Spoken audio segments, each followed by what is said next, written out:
Assalamualaikum warahmatullahi wabarakatuh. Selamat pagi anak-anak. Semoga kita semua dalam keadaan sehat dan kalian terus semangat untuk belajar. Ketemu lagi dengan pelajaran desain media interaktif. Kali ini saya akan membahas tentang navigasi dari multimedia interaktif. Setelah sebelumnya kalian sudah belajar tentang storyboard, nah sekarang kita belajar tentang navigasi. Apa itu navigasi, bagaimana bentuknya navigasi, jenis-jenis navigasi akan kita bahas. Sebelumnya kita berdoa terlebih dahulu agar apa yang nanti akan saya sampaikan bisa kalian terima dengan mudah dan bisa kalian aplikasikan ke dalam proyek multimedia kita nanti. Oke, silakan berdoa menurut agama masing-masing.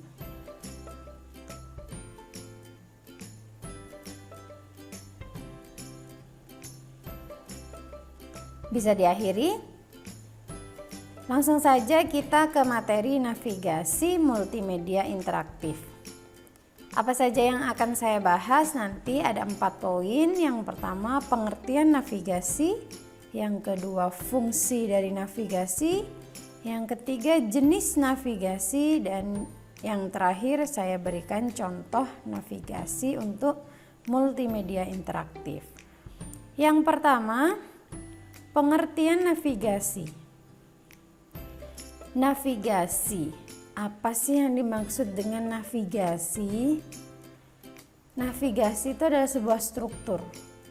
Namanya struktur, nanti kalau kalian bayangkan bisa kayak struktur organisasi. Namun di sini adalah struktur navigasi. Apa itu?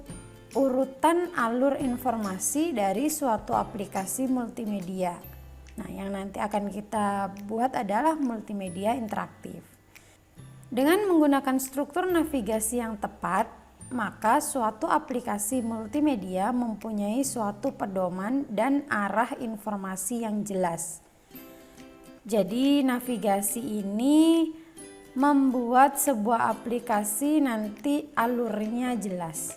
Jadi bisa kita analogikan seperti dia navigator. Navigator itu yang memberikan instruksi kepada seseorang atau biasanya kepada drivernya yang nyetir, belok kanan, belok kiri, lurus gitu. Jadi dengan adanya navigasi ini, alur dan arah dari multimedia interaktif yang akan kita buat itu akan jelas. Yang kedua, fungsi navigasi jelas ya, karena dia sebagai petunjuk gitu ya. Jadi dia fungsinya sebagai penuntun alur sebuah aplikasi multimedia.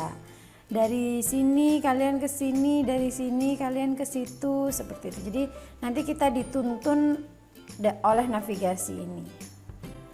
Kemudian fungsi yang kedua adalah diagram alur dalam perancangan bahasa pemrograman. Selain sebagai alur kita ke sini, kita ke situ, nah navigasi ini juga berfungsi sebagai diagram alur dari perancangan bahasa pemrogramannya. Fungsi yang ketiga adalah menggambarkan dengan jelas hubungan dan rantai kerja seluruh elemen yang akan digunakan dalam aplikasi. Kemudian jenis navigasi, ada beberapa jenis dari navigasi.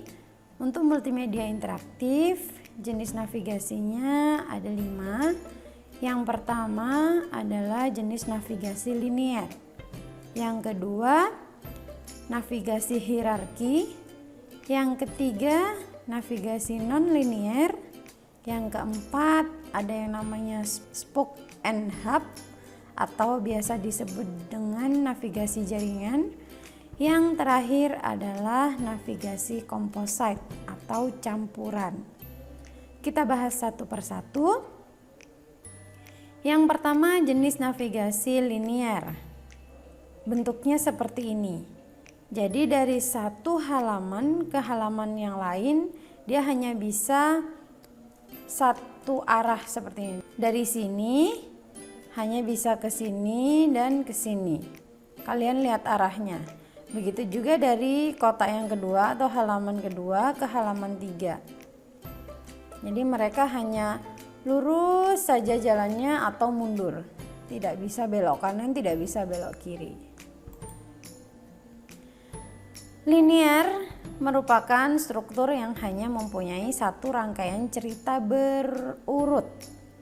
Tampilan yang dapat ditampilkan pada struktur jenis ini adalah next dan back. Jadi cuman bisa ada tombol next dan ada tombol back, hanya bisa maju dan hanya bisa mundur.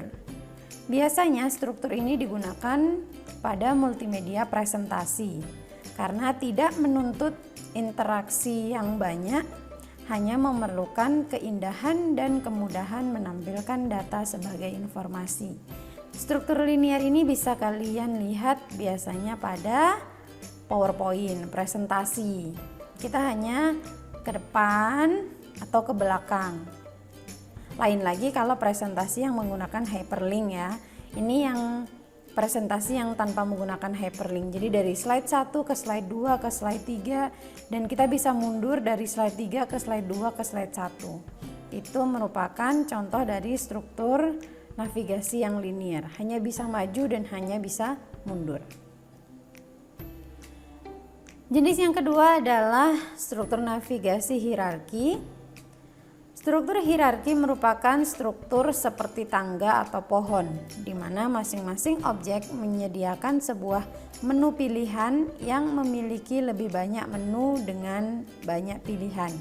Jadi seperti pohon, ada tanggai utama, kemudian ada cabang atau ranting. Ranting itu juga biasanya masih punya ranting kecil-kecil lagi, seperti itu. Konsep navigasi ini dimulai dari satu node yang menjadi halaman utama atau halaman awal. Dari halaman utama tersebut dapat dibuat beberapa cabangnya. Nanti dari cabang bisa kita buat rantingnya. Karena struktur hierarki ini diibaratkan seperti pohon. Gambarnya, nah seperti ini. Dari gambar ini, struktur hierarki juga bisa kita analogikan seperti kalau yang atas ini orang tua. Orang tua punya anak, anak punya cucu. Nanti cucu itu ada lagi cicitnya. Jadi mereka membentuk sebuah hierarki. Kalau dianalogikan pohon, berarti yang atas ini adalah batang utama dari pohon itu. Kemudian batang itu punya cabang, cabang itu punya ranting. Nanti di ranting itu ada ranting kecil-kecil lagi dan begitu seterusnya.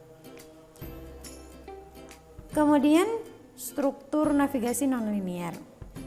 Struktur navigasi nonlinear atau tidak berurut merupakan pengembangan dari struktur navigasi linear.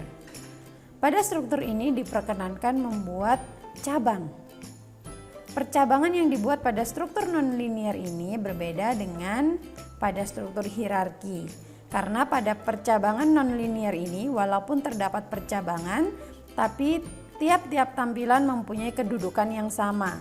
Tidak ada master page atau slave page. Kalau di hierarki tadi kita kenal misalnya ada orang tua, ada anak, ada cucu. Kalau di nonlinear ini dia bisa bercabang, tapi kedudukannya semuanya sama. Jadi ya orang tua semua atau dia pada yang cabangnya semua. Jadi kedudukannya sama, tidak ada yang lebih tua dan tidak ada yang lebih muda. Tidak ada yang namanya master page, tidak ada yang namanya slave page. Jadi semua kedudukannya sama. Seperti ini. Nah, ini kedudukannya semuanya sama. Tidak ada yang lebih tinggi, tidak ada yang lebih rendah. Dan mereka bisa kemana-mana. Dari halaman ini bisa ke sini, bisa ke sini, bisa ke sini, dan seterusnya. Struktur yang keempat adalah spoke and hub atau biasa disebut dengan struktur navigasi jaringan. Struktur jaringan merupakan desain yang paling kompleks dengan banyak objek dalam setiap arah pada setiap objek dalam aplikasi multimedia. Hub dinyatakan dengan halaman utama yang mempunyai hubungan dengan setiap node. Setiap node terdapat hubungan kembali ke halaman utama. Pada model ini hanya terdapat dua macam link, yaitu link dari halaman utama ke halaman tertentu, dan dari halaman tertentu tersebut kembali ke halaman utama. Kita lihat gambar dari Spoke and Hub. Ini merupakan gambar dari struktur navigasi Spoke and Hub. Jadi ada halaman utamanya, di sini halaman utamanya biasanya di tengah. Ini yang disebut dengan hub. Ini yang disebut dengan hub. Kemudian yang di pinggir-pinggir yang disebut dengan node. Jadi hubnya atau halaman utama ini memiliki link ke setiap node.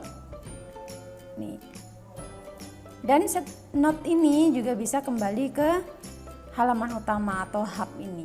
Inilah yang disebut dengan struktur navigasi Spoke and Hub. Jadi kalau diibaratkan jaringan, di sini adalah hubnya. Kalau di dalam dunia jaringan ada alat yang bernama hub atau switch, di mana alat itu digunakan untuk menghubungkan biasanya dari server kemudian ke hub, dari hub ini ke komputer-komputer yang lain. Makanya struktur navigasi ini disebut dengan struktur navigasi jaringan. Yang terakhir, struktur navigasi composite. Struktur composite atau biasa disebut juga dengan struktur navigasi campuran merupakan struktur gabungan dari ketiga struktur linear, non-linear, dan hierarki. Struktur ini juga disebut dengan struktur navigasi bebas. Kelebihan dari struktur navigasi ini adalah suatu aplikasi mampu memberikan keterkaitan informasinya lebih baik karena dia bebas kemana saja, boleh membuat cabang seenak dia, boleh seperti hierarki, ada anak, ada orang tua, boleh seperti non-linear yang kedudukannya sama. Kita lihat gambarnya, jadi seperti ini, dia boleh kemana saja, ya. Terakhir, contoh navigasi. Saya berikan contoh navigasi untuk hierarki karena nanti kita menggunakan struktur hierarki dalam multimedia interaktif kita. Jadi nanti kita ada intro. Kemarin dalam pembuatan storyboard ketentuannya harus ada intro. Intro itu pembuka di awal. Kemudian dari intro ini kalian ke menu utama. Jadi di halaman intro itu bisa diklik ke menu utama. Kalian lihat panahnya ya. Jadi dari intro ke menu utama itu, dari menu utama tidak bisa kembali lagi ke intro. Dari menu utama nanti ada sub menu lagi, ada yang namanya kompetensi dasar, ada materi, ada video, ada kuis, ada petunjuk. Boleh kalian tambahi dengan yang lainnya. Nah, dari menu utama ke kompetensi dasar, materi, video, kuis, dan petunjuk, ini dia arahnya bolak-balik. Jadi dari menu utama ke kompetensi dasar, dari kompetensi dasar itu bisa ke menu utama lagi. Gitu ya. Nah, di kompetensi dasar ini punya anak lagi. Anaknya yaitu kompetensi dasar dan indikator. Ini pun arah panahnya dari indikator bisa ke kompetensi dasar, dari kompetensi dasar bisa lagi ke kompetensi dasar. Kemudian di materi, di sub menu materi ada lagi pengertian, tools, kelebihan dan kekurangan. Misalnya dari sub menu video ada sub lagi, dia punya anak video 1 dan video 2. Dari kuis ini dia punya anak soal 1, 2, 3, 4, 5, 6, 7, 8, 9, 10. Nah, kalian lihat arah panahnya dari kuis ini hanya bisa ke soal 1. Soal 1 nggak bisa ke kuis lagi, dia harus ke soal 2, ke soal 3, ke soal 4, sampai ke soal 10, keluar nilai akhir baru bisa kembali lagi ke kuis. Kemudian di sini ada petunjuk. Petunjuk tidak punya anak. Nah, di sini saya berikan warna di setiap jenjang. Jadi ini orang tuanya. Yang warna biru intro. Dari intro dia punya anak yang namanya menu utama. Di menu utama ini ada 5 anak lagi. Kemudian di bawahnya ini ada lagi yang warna kuning. Seperti itu. Jadi untuk kuis ini soal 1 sampai nilai akhir ini kedudukannya sama. Karena mereka hanya boleh terus gitu. Bisa kembalinya ketika sudah selesai mengerjakan kuis. Inilah contoh dari struktur navigasi. Kalian harus membuat navigasi ini sejelas mungkin. Jadi nanti di multimedia interaktif saya ada menu apa saja. Di dalam menu itu ada sub menu apa saja. Oh, bisa kembali atau tidak. Jadi kalau bisa kembali berarti arah panahnya bolak-balik. Jadi dari pengertian itu bisa kembali ke materi. Ya, dari materi ke tools bisa kembali ke materi. Jadi ini arah panahnya itu juga sangat penting. Ya. Karena itu menunjukkan alur. Dari sini bisa ke sini, dari sini bisa ke sini, dari sini ke situ, seperti itu. Dari sini juga bisa kita lihat bahwa dari kompetensi dasar itu nggak bisa langsung ke materi, nggak bisa. Jadi kalau kalian mau ke materi berarti dari kompetensi dasar kembali dulu ke menu utama, baru nanti kalian bisa masuk ke materi. Seperti itu. Arah panah sangat penting dalam pembuatan navigasi. Oke. Sampai di sini dulu penjelasan saya tentang navigasi. Jika ada yang ingin ditanyakan, silakan ditanyakan di WhatsApp group. Semoga kalian bisa memahami apa yang sudah saya jelaskan. Saya akhiri dulu. Wassalamualaikum warahmatullahi wabarakatuh.